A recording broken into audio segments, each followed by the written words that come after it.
In this time of economic uncertainty, the pet care industry has seen some major growth. This may not be a surprise to some, considering the special place that pets hold in the hearts of their owners. We met some pet care professionals who told us how they turned their passion for animals into booming businesses. Jordan Kaplan, owner of Petaholics, has a staff of 20 that works with dogs, cats, and all kinds of other creatures around New York City. We do birds, rabbits, iguanas. I had something called a cotamundi once.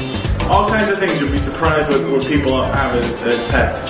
He works from a virtual office and says as a small business unencumbered by corporate rules, he's able to provide very personal care. I thought a service like mine would be a great addition to the marketplace. And I saw a lot of people were just offering what I call the Walmart of pet care, which is large groups of dogs being walked at 10 to 15 dogs at once. And I felt like a more individual service could be given to pet owners that were looking for that. They all face a common challenge.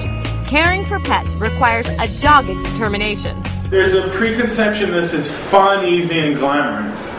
It can be fun, but I don't think by any means it's easy or glamorous. This is a 24/7 job. It's not paperwork where you can leave it on the desk till tomorrow.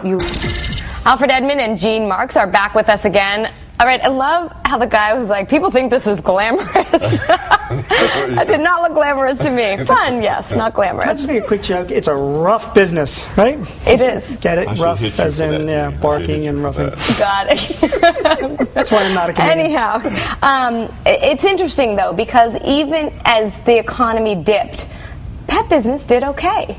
And it's amazing. There's two reasons. One was mentioned. Pets are like family, right, and you don't throw your family out necessarily because times are tough. But the other thing is a psychological and emotional thing. In periods of high anxiety, pets bring comfort. It's one of the greatest way to have comfort. And unlike kids, they don't grow up and tell you don't have a clue.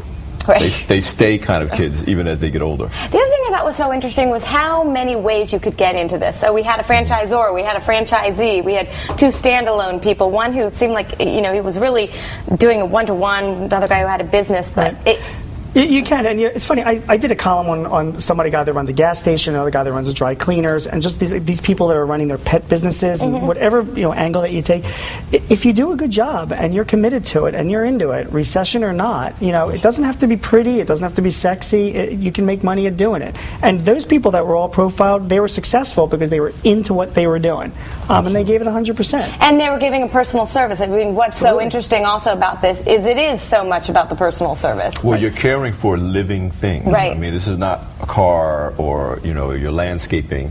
It's one of the things that requires a lot of commitment. It's why it's 24 hours. Right. But there are living things with so many different needs, and there's so many different services you can provide. So it pays off to be really into There's one other thing else. I don't know if they would have been successful like in the 1950s.